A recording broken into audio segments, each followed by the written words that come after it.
ओम नमः शिवाय। आज के अध्याय में देवराज ब्राह्मण को शिव पुराण श्रवण से कैसे शिवलोक की प्राप्ति हुई वो सुनते हैं। श्री शौनक जी ने कहा, महाभाग सूत जी, आप धन्य हैं, परमार्थ तत्व के ज्ञाता हैं। आपने कृपा करके हम लोगों को यह बड़ी अद्भुत एवं दिव्य कथा सुनाई है। भूतल पर इस कथा के समान कल्याण का सर्वश्रेष्ठ साधन दूसरा कोई नहीं। यह बात हमने आज आपकी कृपा से निश्चयपूर्वक समझ ली है। सूत जी, कलयुग में इस कथा के द्वारा कौन कौन से पापी शुद्ध होते हैं, उन्हें कृपा पूर्वक बताइए और इस जगत को कृतार्थ कीजिए। सूत जी कहते हैं, पहले समय की बात है, कहीं किरातों के नगर में एक ब्राह्मण रहता था, जो ज्ञान में अत्यंत दुर्बल, दरिद्र, रस बेचने वाला तथा वैदिक धर्म से विमुख था। वह स्नान, संध्या आदि कर्मों से भ्रष्ट हो गया था और वैश्यवृत्ति में भी तत्पर रहता था। उसका नाम था देवराज। वह अपने ऊपर विश्वास करने वाले लोगों को ठगा करता था।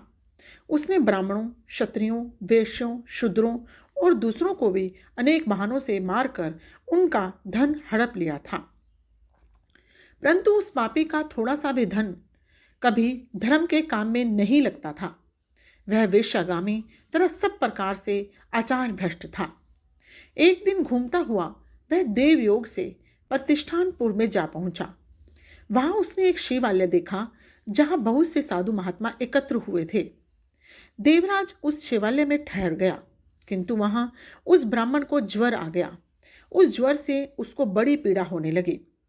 वहां एक ब्राह्मण देवता शिव पुराण की कथा सुना रहे थे। ज्वर में पड़ा हुआ देवराज के उनके मुखारविंद से निकली हुई शिव कथा को निरंतर सुनता रहा। 1 मास के बाद वह ज्वर से अत्यंत पीड़ित होकर चल बसा। यमराज के दूत आए और उसे पाशों में बांधकर बलपूर्वक यमपुरी ले गए। इतने में ही शिवलोक से भगवान शिव के पार्षदगण आ गए। उनके गोर अंग कर्पूर के समान उज्ज्वल थे, हाथ त्रिशूल से सुशोभित हो रहे थे। उनके संपूर्ण अंग भस्म से उद्भासित थे और रुद्राक्ष की मालाएं उनके शरीर की शोभा बढ़ा रही थी। वे सब के सब क्रोधपूर्वक यमपुरी में गए और यमराज के दूतों को मार पीट कर बारंबार धमकाकर उन्होंने देवराज को उनके चंगुल से छुड़ा लिया और अत्यंत अद्भुत विमान पर बैठाकर जब वे शिवदूत कैलाश को जाने को उद्यत हुए, उस समय यमपुरी में बड़ा भारी कोलाहल मच गया। उस कोलाहल को सुनकर धर्मराज अपने भवन से बाहर आए। साक्षात दूसरे रुद्रों के समान प्रतीत होने वाले उन चारों दूतों को देखकर धर्मज्ञ धर्मराज ने उनका विधि पूर्वक पूजन किया और ज्ञान दृष्टि से देखकर सारा वृतांत जान लिया।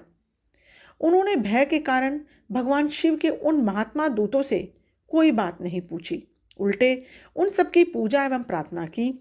तत्पश्चात वे शिवदूत कैलाश को चले गए और वहां पहुंचकर उन्होंने उस ब्राह्मण को दया सागर शांब शिव के हाथों में दे दिया। देवराज की इस कहानी में शिव पुराण कथा सुनने मात्र से ही देवराज को शिव धाम की प्राप्ति हो गई। अगर आपको मेरे इस चैनल को सुनना अच्छा लगता है तो प्लीज़ मेरे इस चैनल को सब्सक्राइब, लाइक एंड शेयर करना ना भूलें। ओम नमः शिवाय।